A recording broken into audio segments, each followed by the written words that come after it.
வணக்கம். வணக்கம். அடுத்த மீட்டிங்ல விஜய் எடப்பாடி பழனிசாமி பேரையும் சொல்லிடுவாரா? இல்லை, நம்ம ஆரம்பத்துலேருந்து ஒரு விஷயத்தில் ரொம்ப தெளிவாக இருக்கும்.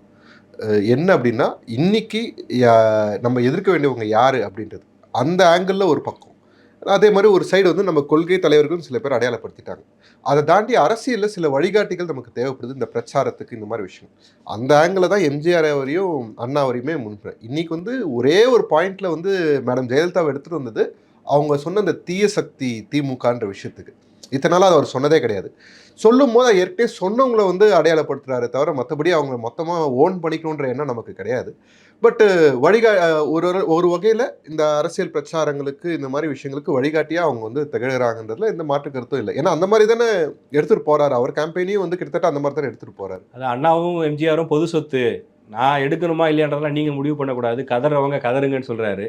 போனா கலைஞரையும் எடுத்துட்டு வர போல. கலைஞரும் இன்னைக்கு தமிழ்நாடு பொது சொத்து இல்லை, அங்கதான் வித்தியாசம். ஏன்னா என்னோட பர்சனல் கருத்து இது. யார் வேணா என்னை திட்டாலும் சரி, தமிழ்நாட்டில் எனக்கு தெரிஞ்சு ஒரு படிக்கு மேலே இந்தியான்னு வேணாம், தமிழ்நாட்டில் வரைக்கும் எடுத்துப்போம். இதுக்கெல்லாம் பிள்ளையார் சுழி போட்டது அவர் தான். முன்னாடி அங்கே ஒன்று இங்கே ஒன்றுன்னு சொல்லிட்டு திருடுறவங்க இருந்தாங்க. ஓகேங்களா? இது மொத்தமாக வந்து ஒரு டாப் டு பாட்டமாக அந்த ஊழலை கொண்டு போனது சிறப்பு வந்து நம்ம கலைஞருக்கு தான் பொருந்தும். ஓகேங்களா? அது என்ன ஏதாவது சொன்னா உடனே என்ன ப்ரூஃப் இருக்கு இல்ல, அது கேட்பாங்கல்ல. இப்போ என்ன முதலமைச்சர் ஜெயலலிதா அவர்களாவது ஊழல் வழக்கு தண்டிக்கப்பட்டாங்க. அவங்களோட ஹைலைட் மாட்டிக்காம தப்பு பண்றது எப்படி, ஊழல் பண்றது அப்படின்றது டிஎம்கே கிட்ட தான் கேட்டு தெரிஞ்சுக்கணும். இப்போ கூட பாருங்க, டாஸ்மாக் விஷயத்துல ஆகாஷ் பாஸ்கர் வரைக்கும் போனவங்க இன்னைக்கு அதே ஆகாஷ் பாஸ்கருக்கு மன்னிப்பு கேட்குற அளவுக்கு கொண்டு வந்து நிப்பாட்டிடுறாங்கன்னா அவங்களோட ஸ்ட்ராட்டஜிஸ் ஒர்க் அவுட் பண்றாங்க. அந்த அளவுக்கு பெர்ஃபெக்டா திருடுறாங்க. அந்த அக்கறையை கொஞ்சமாவது மக்கள்கிட்ட காட்டினா மக்கள் ஏதாவது உண்மையிலே இது பண்ணுவாங்க. நம்ம விஜயநாத் தானே சொல்றாரு, நீங்க வந்து வல்லூர் இதுல வந்து அறிவு திருவிழாவில் என்னென்ன வேலையெல்லாம் பார்க்குறீங்க, கல்வியில் சிறந்த தமிழகம் சொல்றீங்க, ஒரு பக்கம் ஸ்கூல்ஸ்லாம் மூடிட்டு இருக்காங்க அப்படின்றது விஷயத்தை நம்ம வெளியே சொல்ல வேண்டியது இருக்கு. இவங்க விளம்பரம் படுத்துறது ஒன்று, பின்னாடியே செயல்படுத்துறது ஒன்று. அது முதலமைச்சருக்கே தெரியுமான்றது தான் பெரிய கேள்விக்குறி. அதுதான் இன்னைக்கு வந்து சூசகமாக விஜயநாத் சொல்லியிருக்காரு. அதிமுக தலைவர்களை ஏத்துக்கிறது ஒரு பக்கம், தொடர்ந்து அதிமுக டோன் ஒரு மாதிரி கொண்டு போறது இன்னொரு அதிமுகவா தாவேகா மாறிக்கிட்டு இருக்கா அப்படிங்கிற இடத்துக்கு வந்துடாதா? Both are leader driven parties. இன்னைக்கு அதிமுக அந்த மாதிரி ஒரு பவர்ஃபுல் கரிஷ்மேட்டிக் லீடர் இல்லை. அது வந்து அது தெரிஞ்சோ தெரியாமலோ அது வந்து தாவேகாக்கு அது ஃபேவர் பண்ணுது. இன்ஃபேக்ட் சொல்ல போனால் ஊர் பக்கம் எம்ஜிஆருக்கு காலங்காலமாக ஓட்டு போட்டவங்களை வந்து சொல்லலாம், ரெட்டலைக்கு தான் ஓட்டு போடணும்னு முன்னாடி அதெல்லாம் இப்போ போய் நீங்கள் ரீசெண்ட் டேஸில் கேட்டு பார்த்தீங்கன்னா வந்துட்டு போட்டோன்ற ஒரு மென்டாலிட்டிக்கு அவங்களே நகர்ந்துருக்காங்க. என்னதான் அதிமுக திண்ணை பிரச்சாரம்லாம் பண்ணாலுமே சொல்கிறாங்க திண்ணை பிரச்சாரம் பண்ணுறது, ஆக்சுவலாக ரியாலிட்டி கிடையாது. அந்த மந்திரிங்க எங்கே போகிறாங்களோ அங்கே மட்டும் தான் அது நடக்குது. அதை தாண்டி இருக்க பூத் லெவல் ஆஃப் ஏஜென்சி யாருமே அதை செய்யலை. நினச்சிட்டு இருக்காங்க இருக்கிறதுலே ஹையஸ்ட் பூத் லெவல் ஏஜென்ட்ஸ் அவங்ககிட்ட தான் இருக்குதுன்ட்டு ஒரு மிதப்பில் இன்னும் சுற்றிட்டு இருக்காங்க. ஆனால் அவங்க வேலை செய்யணும்ல, அது வேலை செய்யலை. அவங்க வேலை செய்யாதனால இன்ரிட்டன் அந்த ஓட்டெல்லாம் வந்து தாவேகாக்கு நகர்ந்துட்டு இருக்கு. சரி, ஒரு 9 வருஷம் ஆச்சு அந்த அம்மா இறந்து. இப்போ வரைக்கும் ஏதாவது ஒரு பிரச்சனை அதிமுகவில் இல்லாமல் இல்லை. இன்னைக்கு வரைக்கும் ஏதாவது ஒரு பிரச்சனை இருக்குது. ஒரு என்னைக்காவது அதிமுகவோட சிஎம் கேண்டிடேட் யாருன்ட்டு ஒரு தீர்மானம் ஏற்றுற அளவுக்கு நிலைமை கொண்டு வந்து நிப்பாட்டிருக்குன்னா யோசிச்சு பாருங்க. நாங்கள் தான் இறுதி முடிவெடுப்போன்ட்டு அவங்க பொதுக்குழு செயற்குள்ள ஒரு தீர்மானம் ஏற்றணுமா, அந்தளவுக்கு நிலைமை எடுத்து விட்டுருக்கு. ஓகேங்களா? இதுக்கு முன்னாடி இந்த மாதிரிலாம் வந்து இருக்கா? பை டிஃபால்ட் யார் சிஎம் கேண்டிடேட், யார் இது தலைவர்னு சொல்லிட்டு எல்லாருக்குமே தெரியும். இன்றைக்கி அதை தீர்மானம் ஏற்றி அதை ப்ரூவ் பண்ண வேண்டிய சுச்சுவேஷனில் அதிமுக இருக்குது. அப்படி வலுவடைஞ்சிருக்கிற அதிமுகவை வந்து அவங்களோட ஓட்டஸ் எங்கே போவாங்க? ஒரு காலத்தில் டிஎம்கேவோட கோர் ஓட் பேங்க் ஏடிஎம்கேக்கு தானே அதிகம். அதுலேருந்து பெண்கள் ஓட்டு தான் லாஸ்ட் எலெக்ஷனில் 21 டிஎம்கே கல்டிவேட் பண்ணாங்க. இந்த வாட்டி அது கூட கிடையாது, டிஎம்கே கிடையாது, அது டிவிகேக்கு நகர்ந்துருக்கு. அதை பிடிச்சிருக்க முடியுமான்றதுனால தானே மறுபடியும் பெண்களுக்கான திட்டம் எக்ஸ்ட்ரா ஒரு 15 லட்சம் பேருக்கு நாங்கள் இன்னும் இது தரோம், இன்னும் பேர் யாரெல்லாம் அப்ளை பண்ணின்னு அவங்களாம் தரோம் அப்படின்னு சொல்கிறது. அது நகர்ந்துருச்சு. அது ஒன்று காலத்தின் கட்டாயம். மற்றபடி வந்து ஏடிஎம்கோட இடத்த ஸ்பெசிஃபிக்காக டிவிக்கு எடுத்துக்கணுன்றதுக்காக அரசியலுக்கு வரல. நம்ம வந்திருக்கிறோம், அந்த இடத்துல வெற்றிடம் இருக்குது, அந்த வெற்றிடத்தை விஜயனா நிரப்புறாரு. இல்லை, ஆனால் அவங்க செயல்பாடுகள் அப்படி நீங்கள் சொன்ன மாதிரி இங்கே திமுக அதிமுகங்கிறது அரசியல். ஜெயலலிதா மறைவுக்கு பிறகு அங்கே அதிமுக பலவீனம் அடைகிற மாதிரி தெரியுது. அந்த இடத்த பிடிக்கிறது தான் விஜயனுடைய முதல் இலக்கா? இல்லை இல்லை இல்லை இல்லை நான் ரொம்ப தெளிவாக இங்கே விஜயனா வந்தது அந்த ஒரு கொள்கை நோக்கத்துக்காக. ஏன்னா அவர் பேசும்போது சொல்கிறாரு, இங்கே களத்திலேயே இல்லாதவங்க, களத்துக்கு சம்பந்தமே இல்லாதவங்கன்னு சொல்கிறாரு. அப்போ யார்? பிஜேபி சொன்னார். சரி, களத்துக்கு சம்பந்தம் இல்லாதவங்கன்னு அவங்கள சொல்லியிருக்கலாம். களத்திலே இல்லாதவங்க? அதுதான் நான் கொஞ்ச நேரத்துக்கு முன்னாடி சொன்னேன். பூத் லெவல் ஏஜென்சி எங்களுக்கு தான் நிறைய நினச்சிட்டு இருக்காங்க. ஆனால் அவங்க போய் திண்ண பிரச்சாரம் பண்ணுறதில்ல. அவர் பண்ணதா நினச்சிட்டு எடப்பாடி பேசுகிறாரு. ஆனால் அது ரியாலிட்டி கிடையாதுன்னு அவருக்கு இதை சப்போஸ் யாராவது அவர் காதில் போய் சேர்த்தாங்கன்னா போய் ரியாலிட்டி சொல்கிறதுக்கு வாய்ப்பு இருக்குன்னு தான் சொல்கிறேன் இதை. ஏன்னா அப்போ எனக்கு என்ன கேள்வி வருதுன்னா, இப்போ விஜயோடைய குறிக்கோள் எதில் இருக்கு? இப்போ திமுகவை கூட இந்த எலெக்ஷனில் தோக்கடிக்கணும்னு மட்டும்தான் நினைக்கிறாரு. ஆனால் அதிமுகவை முழுசாக காலி பண்ணிட்டு அந்த இடத்துக்கு தாவரணும்னு நினைக்கிறாருல்ல. அவர் ஆட்சிக்கு வரணும்னு நினைக்கிறாரு. அதில் மாற்று கருத்தில் என்ன ப்ராப்ளம்னா சார், இங்கே இருமுனை போட்டின்ற இடத்துலையே வந்து நம்ம தமிழ்நாடு எப்பவுமே நீங்கள் இன்றைக்கி டிபேட் முந்தினேற்று டிபேட்லாம் கூட பார்த்தீங்கன்னா மறுபடியும் ஏடிஎம்கே வர்சஸ் டிஎம்கே தான் கட்டமைக்க ட்ரை பண்ணிட்டு இருக்காங்க மீடியாவில். இல்லைங்களா? அது ஏன் இப்போ புதுசாக ஒருத்தவங்க வந்திருக்கிறாங்க, ஹூவர் இட் மேபி ஒரு ஃபோர்ஸ் இருக்குது. நீங்கள் நாம் தமிழ் சீமானை வந்து நீங்கள் எடுத்துக்கிறீங்க, ஏன்னா அவர் வந்து ப்ரூவ் பண்ணிட்டாரு, அவரோட ஓட் பேங்க் ஒரு 8% வச்சு ப்ரூவ் பண்ணியிருக்காரு. இன்ஃபேக்ட் அவர் வந்து விஜயனோட பாட்டை வச்சு தான் ப்ரூவ் பண்ணதாக கூட இருந்துட்டு போட்டோம். பட் ப்ரூவ் பண்ணிட்டார். வாட்டர் இந்த வாட்டி அது 2% தான் 4% தான் எலெக்ஷன் முடியும்போது தான் தெரியும். இவங்க எல்லாத்தையுமே வந்து ஒரு கணக்கில் எடுத்துக்கணும்ல. அதை தாண்டி 2 முனை போட்டி தான் ஒரு மனப்பான்மை இருக்கு இல்லையா, அது ரொம்ப டேஞ்சர் ஜனநாயகத்துக்கு. அதை உடைக்கணும்ல, அது உடைக்கிறாரு விஜயன், அவ்வளோதான். இதில் தாண்டி நம்ம வந்து பேசாமல் இருக்கிறதுக்கு காரணம் அவங்க களத்தில் இல்லை பெருசாக. இத்தனை சொல்கிறாங்க இல்லையா, அதிமுகவில் எடப்பாடியார் தான் முதல்ல பிரச்சாரத்தை ஆரம்பித்தார், 100 தொகுதிகளுக்கு மேலே போயிட்டார், 150. அதுக்கான ரிப்பல்ஷன் களத்தில் தெரியணும்ல. அந்த மாதிரி எனக்கு எதுவும் தெரியல. அவர் பேசுகிற ஒரே ஒரு ரிப்பல்ஷன் எனக்கு ஞாபகம் இருக்கிறது, கோயில் காசு எடுத்து காலேஜ் கட்டுறதான்ற விஷயம். அதை தாண்டி எனக்கு எதுவுமே ஞாபகம் இல்லை. அதுதான் ஒரு எதிர்க்கட்சியாக அவங்களால உருவாக்கக்கூடிய ரிப்பல்ஷனா. கரூர் சம்பவம் நடந்த நேரத்தில் எவ்வளவுலாம் அவர் வந்து டிவி கேக்கு பக்கபலமாக நின்னார், அதெல்லாம் மறந்துட்டீங்களா? இல்லைங்க, நாங்கள் வந்து எங்கேயுமே யாருக்குமே உதவி கேட்கல. விஜயனாக்கு அவர் மட்டும் இல்லை, தமிழ்நாடு மொத்தமும் கூட நின்ற மொத்த பேருக்கும் விஜயண்ணா ஒரு காணொலி மூலியமாக நன்றி சொன்னார். அதை தாண்டி அவங்க எங்களுக்கு ஆதரவு தெரிவிச்சாங்கிறதுக்காக அவங்க ஒரு கூட்டணி போயிடுவோன்னு நம்பி எங்களை சிறுமப்படுத்தி, நீங்கள் வரலன்னா எங்களை வந்து உங்களை டிஎம்கே அழிச்சிரும், நீங்கள் சின்ன மீன் அப்படின்லாம் எங்களை சிறுமப்படுத்தி எங்களை கூட்டணி கூட ட்ரை பண்ணாங்க. பிள்ளையார் சுழியெல்லாம் போட்டாங்க. ஆமாம், அப்போ சொல்லும்போது கூட என்ன சொன்னார், ஒரு பெரிய கட்சி கூட்டணிக்கு வருதுன்னு தான் சொன்னார். எங்கேயும் சிறிய கட்சி கூட்டணிக்கு வருதுன்னு சொல்லலை, அவர் சொல்லலை. பட் ஆனால் அவர் வாயாக சொல்லக்கூடிய உதயகுமாராக இருக்கட்டும் இல்லை மற்றவங்களா இருக்கட்டும் எங்களை வந்து ரொம்ப சிறுமப்படுத்தி தான் கூப்பிட்டாங்க. நாங்கள் அதுக்காக அவங்க போகாமல், எங்கள் இலக்கு ஆட்சி அமைக்கிறது. இன்னொருத்தரை முதலமைச்சராக்கிறதுக்காக இத்தனை கோடி பேர் வந்து வரல. விஜயனாவை ஆதரிக்கிறாங்க, விஜயனாவை முதலமைச்சராக்கிறதுக்கு தான் வந்திருக்கிறாங்க. இந்த தேர்தல் அந்த எல்லா ஸ்டீரியோ டைப்பையும் பிரேக் பண்ணக்கூடிய தேர்தல். அந்த ஆங்கிள் மட்டும்தான். இங்கே எங்கேயுமே அதிமுகவோட ஸ்பேஸை வாலண்டியராக டிவிக்கு எடுத்ததுக்காக அரசியல் வரல, அந்த இடம் பை டிஃபால்ட் வர ஆரம்பிக்குது. அது அப்படி தான் நம்ம பார்க்கணும். அப்படி பண்ணணும்னு நினச்சிருந்தாங்கன்னா டிஎம்கேக்கு தான் வந்து டசனாக மினிஸ்டர் போயிருக்காங்க. இன்றைக்கி டிஎம்கே தான் அப்படி ஒரு ஸ்ட்ரக்சர் ஃபாலோ பண்ணிகிட்ருக்கு. அது ஒரு காலத்தில் வந்து கட்டமைப்பு பேஸ் பண்ண டிஎம்கே இன்றைக்கி ஒரு லீடர் பேஸ்டாக மாறிட்டு இருக்கு. தெரிஞ்சோ தெரியுமா அது மாறிடுச்சு. அதை எத்தனை பேர் கவனிச்சிருக்காங்க, எத்தனை பேர் வந்து அதை உணர்ந்திருக்காங்கன்னு தெரியல. இன்றைக்கி ஸ்டாலின் தான் முகம், ஓகேங்களா. கலைஞர் இருந்தப்போ கூட அப்படி கலைஞர் முகம் தான், நான் இல்லைன்னு சொல்லலை. ஆனால் பல முகங்கள் இருந்தது, சிந்தனைவாதிகளாக பல முகங்கள் இருந்தது. இன்றைக்கி அப்படி கிடையாது. சிந்தனைவாதிகள் முகங்களே வெளியே தெரியலையே. அதுக்கான ஸ்பேஸே இல்லை. அது மாறி இப்போ இன்ஃபேக்ட் நீங்கள் ஒரு விஷயம் எடுத்து பார்த்தீங்கன்னா, இளைஞர் அணிக்கு இவரை வச்சுருக்காங்க, யாரை நம்ம உதய் ப்ரோ வச்சுருக்காங்க. ஆனால் மகளிர் அணிக்கு யாரை வச்சுருக்காங்க, யாரையோ வச்சுருக்காங்கன்னு வச்சுப்போம். அவங்க ஃபேமிலிருந்து கூட ரெப்ரஸன்டேஷன் கிடையாது. அதாவது கலைஞரோட ஃபேமிலிருந்து ரெப்ரஸன்டேஷன், இது ஸ்ட்ரிக்டாக டுவர்ட்ஸ் ஸ்டாலின் அண்ட் ஃபேமிலின்ற மாதிரி அது மாறிடுச்சு. அது மாறினது உணர்ந்து தான் திமுக காரங்க திமுகவில் ட்ராவல் பண்ணுறாங்களா இல்லையான்னு தெரியல. அது காலப்போக்கில் அதுக்கான முடிவு காலமும் வரும். இல்லை, இவ்வளோ நாள் வந்து டிவிகே வர்சஸ் டிஎம்கேன்னு மட்டும் சொன்னவர் இன்னைக்கு தீய சக்தி தூய சக்தின்னு சொல்லியிருக்காரு. இது வந்து பொங்கலுக்கு வர பராசக்தியோட எஃபெக்ட் அப்படின்னு பேச ஆரம்பிச்சிட்டாங்க. இல்லை, நான் வந்து பர்சனலாக என்ன கேட்டால் தீய ஆட்சின்னு சொல்லுவேன். அவர் வந்து ஒரு படிக்கு மேலே போய் அது இருக்கிற உண்மையை ஓப்பனாக சொல்லிட்டார். இந்த நாட்டுக்கு வந்து நீங்கள் இப்படி யோசிங்க, ஒரு பக்கம் வந்து இங்கே ஹைட்ரோ கார்பன் கொண்டு வரக்கூடாது, மீத்தேன் எடுக்கக்கூடாது, அதெல்லாம் சொல்லுவாங்க. ஆனால் பேக்ரவுண்டில் பர்மிஷன் சைன் போகிறது யார்? இந்த கேள்விகள் இருக்குது. ஆனால் இந்த திமுக ஆட்சியில் அப்படி எந்த ஒரு திட்டங்களும் வரலையே. இல்லை, இது இவரே தான் போட்டிருக்காரு. அவர் முன்னாடி கடந்த காலங்களில் அதுக்கு அவர் வருத்தமும் தெரிவிச்சிருக்காருல்ல. அது தெரியாதுங்க சாமி, அடுத்த வாட்டி ஆட்சிக்கு வரும்போது தான் தெரியும். அடுத்த ஆட்சிக்கு வரும்போது ஏதாவது திட்டங்கள் வந்து வெளியே வரும். ஓ, இதெல்லாம் அப்போ சைன் பண்ணிக்கிறாங்கன்னு அப்போ தான் தெரியும். ஏன்னா இவர் என்ன சைன் போடுறாரு இவருக்கு தெரிஞ்சாதானே முதல்ல. அடுத்த ஆட்சி திமுக தான்ற கான்ஃபிடென்ட்ல இருக்கீங்களா? இல்லை, அடுத்த ஆட்சி எங்கள் ஆட்சிக்கு வரும்போது வெளியே வரும் இல்லையா இந்த மாதிரி விஷயங்கள். அப்போ வந்து இவங்க என்னென்ன சைன் போட்டிருக்காங்க அப்போ தானே வெளியே தெரியுன்ற. ஏன்னா இவர் இப்போ என்னென்ன ஸ்டாலின் சார் என்னென்ன சைன் போகிறான்னு சத்தியமாக அவருக்கு தெரியாது, ஓகேங்களா. அதுதான் ரியாலிட்டி. அவர் போடுற ஒவ்வொரு கையெழுத்தும் வந்து அவங்க அதிகாரிகள் சொல்கிறாங்கன்னு கையெழுத்து போட்டு கொடுத்துருவார். அதை தாண்டி உண்மையிலே எதுக்கு கையெழுத்து போகிறான்னு அவருக்கு படித்து பார்த்துட்டு கையெழுத்து போட்டால் இந்த பிரச்சனைகள்லாம் முதல்ல வரவே வராது. அது தெரியாது அவங்களுக்கு, அதுதான் விஷயம். இவங்க நீட்டுக்கு விலக்கு கொடுக்கறதுலாம் ஒரு பக்கம், அட்லீஸ்ட் அந்த 7.5% 10% ஆக்கி கொடுத்துருக்கலாம் அந்த அரசு பள்ளி மாணவர்களுக்கான ஒரு இட ஒதுக்கீடு. அந்த மாதிரி ஒரு ரிலாக்ஸேஷன் கூட அவங்களால கொடுக்க முடியல. ஒரு எய்ம்ஸ் காலேஜ் 5 வருஷமாக கட்டுவாங்க.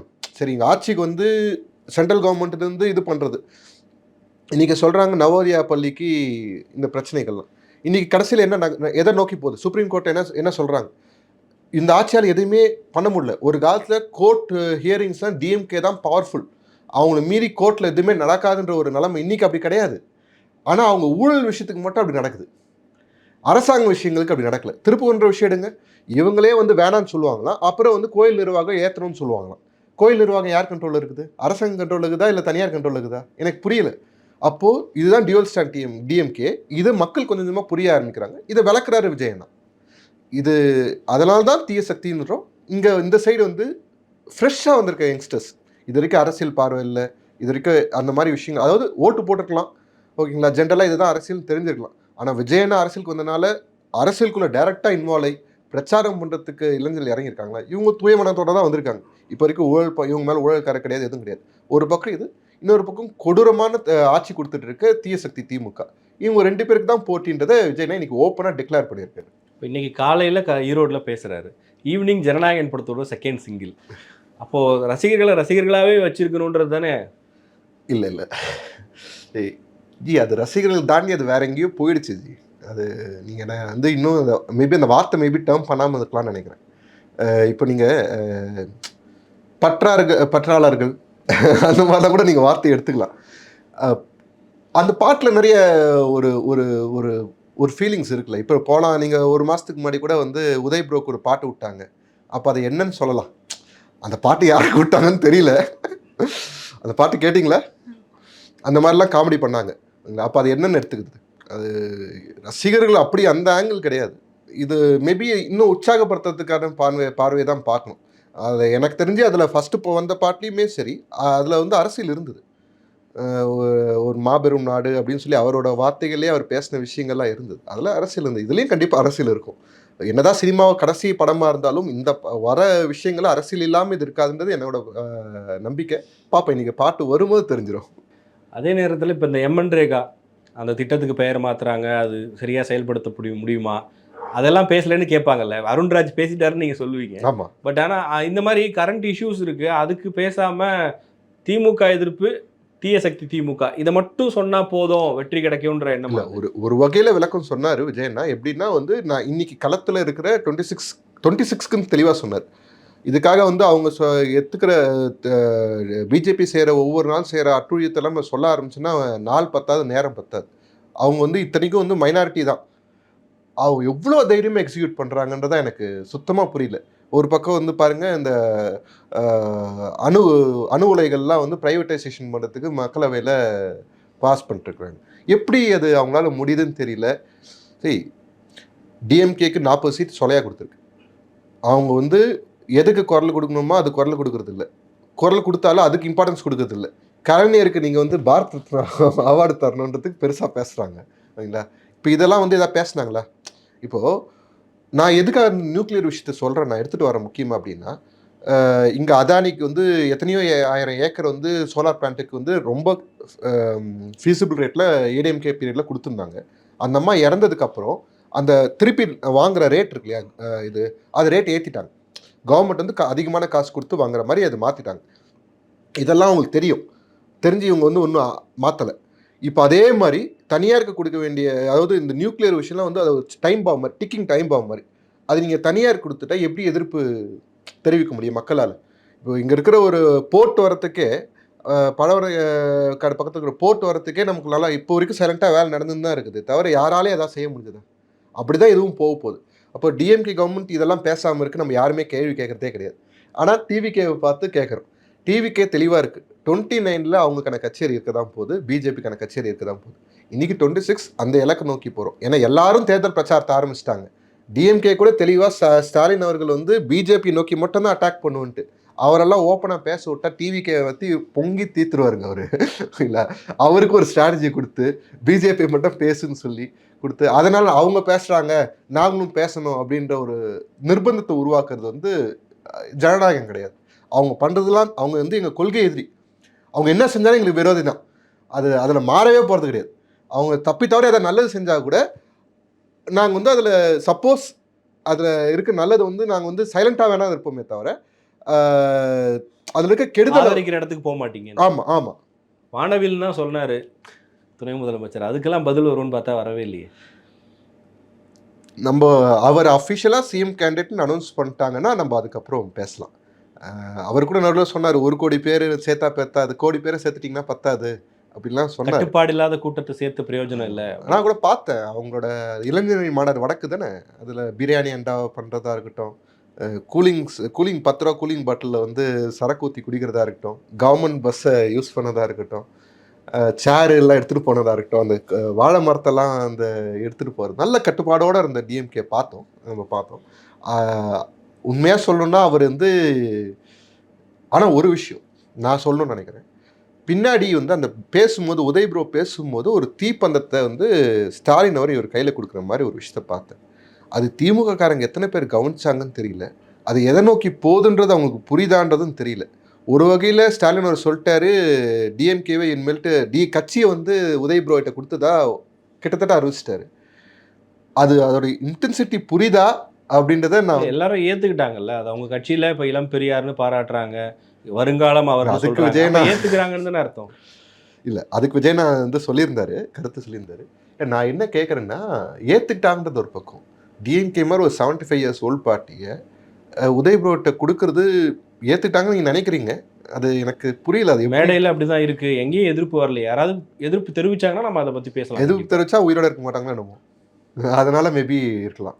ஏன்னா அது குடும்ப ஆட்சின்றது எல்லாருக்கும் தெரிஞ்சு போச்சு. சீட்டு கிடைக்கணும், சுயநலவாதியாக யோசிக்கிறாங்களா என்னமோ. ஆனால் பர்சனலாக கேட்குறேன், அது நல்லதுன்னு நினைக்கிறீங்களா? திமுக மாதிரி ஒரு பொலிட்டிக்கல் பார்ட்டிக்கு அது நல்லதுன்னு நினைக்கிறீங்களா? இல்லை, ஒவ்வொரு கட்சியுமே அவங்க எடுக்கிற முடிவு தானே, நம்ம அதில் என்ன கருத்து? இங்கே பிரச்சனை அங்கே தான். எல்லாரும் சொல்கிறாங்க எங்கள் கட்சி நாங்கள் முடிவு பண்ணணும். உதயநிதி ப்ரோக்கு சேட்பேட் தொகுதி எப்படி கிடச்சிது? ஒரு சேப்பாக்கம் தொகுதி எப்படி கிடச்சிது? அவர் முதலமைச்சரோட பையனா இல்லைன்னா, அதாவது அந்த கட்சியோட தலைவரோட மகனா இல்லைன்னா அந்த தொகுதி கிடைக்குமா? அந்த கேள்விக்கு யாருமே கேட்டால் ஜெயிச்சு தானே வந்து இது பண்ணார். துணை முதலமைச்சர் அது எப்படி கிடச்சிது? இல்லை, முதலமைச்சரோட பையனா இருக்கிறதுனாலேயே அவருக்கு ஒரு உரிமை மறுக்க முடியாதுல்ல, இந்த நாட்டினுடைய பிரஜை தானே அவர். இல்லை, அதில் மாற்று கருத்து இல்லை. திமுகவில் மற்றவங்களுக்குலாம் எப்படி சீட்டு கிடைக்குதுன்னு, எத்தனை வருஷம் உழைக்கணும்னு இருக்குது. ஒரு அவங்க ஒரு சொல்லப்படாத விதிகள் சில வச்சுருக்காங்க. பண விஷயம் ஒரு பக்கம் இருக்கட்டும், நான் இல்லைன்னு சொல்லலை. இல்லை, இன்றைக்கி தமிழ்நாட்டில் அரசியல் கட்சிகளில் எத்தனையோ கட்சிகளில் வாரிசு அரசியல்ன்றது வந்துருச்சு. தோல்வி அடைந்தவர்கள் அதிகம், வெற்றி பெற்றவர்கள் வெகு சிலர் தான். அவர் வந்து ஒரு கவுன்சிலர் ரைட்டு. அதுக்கப்புறம் அந்த மாதிரி வந்து அந்த அரசியல் அவங்க டிஎம்கே ஸ்டாண்டர்டில் சொல்ல வரேன், நான் வந்து எங்கள் ஸ்டாண்டர்டில் சொல்ல வரல, நான் டிஎம்கே ஸ்டாண்டர்ட்லேயே சொல்ல வரேன். அந்த மாதிரி இப்போ இப்போ இருக்கிற முதலமைச்சராக இருக்கட்டும், ஒரு மேயராக இருந்திருக்காரு, நிறைய விஷயம் வந்திருக்கு, நிறைய வருஷம் வேலை பார்த்துட்டு அவர் கிட்டத்தட்ட வந்து லாஸ்ட் டைம் கலைஞர் வந்து சிஎம் இருக்கும்போது தான் துணை அமைச்சர் ஆனார். அது வரைக்கும் அவர் வந்து ஆரம்பத்துலேருந்தே வந்து துணை முதல்வர். நான் சொல்கிறது டிஎம்கே மாதிரி ஒரு 75 இயர்ஸ் ஓல்ட் பார்ட்டிக்கு நான் சொல்ல வரேன். இன்னைக்கு கிட்டத்தட்ட ஒரு 3 மாதம் ஆரம்பிச்சுன்னு நினைக்கிறேன், இவர் ஸ்டாலின் அவர் ஒரு திட்டத்தை கொண்டு வந்தார், உடன்பிறப்பை மீட் பண்ணுறதுக்கான திட்டத்தை. இப்போ வரைக்கும் முடிக்க முடியல. ஓகேங்களா, ஆரம்பிச்சப்போ மீடியா கவரேஜ் இருந்த வரைக்கும் நிறைய பேரை பார்த்தாரு, அதுக்கப்புறம் அப்படியே குறைஞ்சி போச்சு. ஒரு வாஸ்ட் பாடி, அதை ஹேண்டில் பண்ணுறதுக்கு இவருக்கு எல்லா கெப்பாசிட்டி இருக்குன்றதை எப்படி நம்புறாங்க டிஎம்கே காரங்கன்றது எனக்கு புரியலை. அது டிஎம்கே காரங்க தான் கேள்வி கேட்கணும். இல்லை நாங்கள் கொத்தடிமைகள் தான்றதை அவங்க முடிவு பண்ணிட்டாங்களோ என்னமோன்றது தான் எனக்கு இதுலேருந்து வர ஐயமாக இருக்குது. வேறு எதுவும் கிடையாது. அதை தான் நம்ம வந்து கோடிட்டு காட்டணும்னு நினைக்கிறேன். ஒருவேளை அவங்க கொத்தடிமை தான் அவங்களே ஒத்துக்கிட்டோம், எனக்கு ஒன்றும் பிரச்சனை கிடையாது, ஒத்துக்கிட்டா சரி. சமீபத்தில் பார்த்துருப்பீங்க, டிவிகேல இருக்கவங்க அவங்களே தங்களை வேட்பாளராக அறிவிச்சுக்கிறாங்க. ரெண்டு உதாரணம் பார்த்தோம். எப்படி இந்த மாதிரி ஒரு கட்சியில் இந்த மாதிரி ஒரு நடவடிக்கை அப்படின்றது இப்போ அவங்க மேலே ஆக்ஷன் எடுத்த மாதிரியும் தெரியல, எப்படி போகணும்னு நினைக்கிறீங்க? ஆசையை தெரிவிக்கிறது அதில் என்ன இருக்குது, எல்லாருக்கும் ஆசை இருக்கும், அதில் ஒன்றும் செய்யலை. அது வந்து ஃபைனலாக வந்து விஜயனா தான் அதை அறிவிக்க போகிறாரு. அது வரைக்கும் வந்து அவங்கவுங்க ஆசைகளை வெளிப்படுத்துறதுல தப்பு இல்லையே. நாங்கள் ஆசையை தெரிவித்தாலே குரல் வழியை நசிக்கிடுவோன்றதில் நம்ம என்ன டிஎம்கேவா? அப்படிலாம் கிடையாது. டிஎம்கே நம்ம சொல்ல முடியுமா? யாராவது தைரியமா சொல்ல மாட்டாங்க. இப்போ தான் கொண்டாத்து முன்னாடி சொன்னேன், கட்சியினுடைய தலைவர் கட்டுப்பாட்டில் கட்சி இருக்கான்ற கேள்வி வந்துடாதா? இப்போது அது எப்போ நடக்கும்னா, அவரை மீறி இன்னொரு கேண்டிடேட் போட்டி போட விடாமல் இவங்களே போட்டி போட்டால் மட்டும்தான் அது. ஆசையை தெரிவிக்கிறதுல என்ன பிரச்சனைன்னு கேட்குறேன். அது ஜனநாயக உரிமை தானே, எல்லாருக்கும் அவங்களோட ஆசையை தெரிவிக்கிறதுல ஜனநாயக உரிமை தான். நீங்கள் இன்னொரு கேண்டிடேட்லாம் நிப்பாட்டி விட்டுட்டு இவங்க மட்டும் தான் போட்டி போடுறாங்க, தலைவர் வேறு கேண்டிடேட் அனௌன்ஸ் பண்ணிவிட்டு அந்த கேண்டிடேட்டை போட்டி போட விடாமல் இவங்க போட்டி போட்டால் அப்போ நீங்கள் சொல்கிறது ஒரு லாஜிக் இருக்குது. எனக்கு நிற்கணும்னு ஆசை இருக்குதுன்னு சொல்கிறாங்கன்னா அதில் என்ன தப்புன்னு கேட்குறேன். தப்பு இல்லையே. செங்கோட்டையனுக்கான அந்த முக்கியத்துவத்தை தொடர்ந்து வேறு சிலரும் கட்சிக்குள்ள வரப்போறாங்கன்னு சொல்றாரு. ஆமா, அஃபிஷியலாக சொன்னது கிடையாது. ஆமா, யாரெல்லாம் வரப்போறாங்க? அது பல்வேறுபட்ட கட்சியிலேருந்து வர்றாங்க. அதுதான் விஷயம். அதில் மெயினாக ஏடிஎம்கேலேருந்து வரத்துக்கான வாய்ப்புகள் அதிகம். நம்ம இப்பயே அதை பற்றி ஓப்பன் பண்ண வேணாம், ஏன்னா அதுக்குன்னு சில ஸ்ட்ராட்டஜிஸ் இருக்கும். அது வரும்போது எல்லாருக்கும் தெரியும் கண்டிப்பாக. பட் ஸ்பெகுலேஷன்ஸ் இருக்குது. இன்றைக்கி நிறைய பேர் மீட் பண்ணுறதா சொல்கிறாங்க, கோயம்புத்தூரில் மீட் பண்ணுறதா சொல்கிறாங்க. அது வெறும் நியூஸாக என்னன்றது தெரியல. பட் ஆனால் விஜயண்ணா ஓப்பனாக சொல்லிட்டார், செங்கோட்டையன் நாங்கள் எப்படி வந்து மரியாதை கொடுத்தோமோ அதே அளவுக்கு வர எல்லாருக்கும் வந்து மரியாதை கொடுப்போம், அந்த இது இருக்கும், பொறுப்பு இருக்கும்ன்றதை தெளிவாக சொல்லிட்டாரு. அவர் அப்போ டிக் மார்க் போட்டு வச்சிருக்காருன்னு அர்த்தம். இத்தனை நாளாக வெயிட்டிங்கில் இருந்தவங்க எத்தனை பேர் டிக் மார்க் போட்டிருக்காங்கன்னு தெரியல.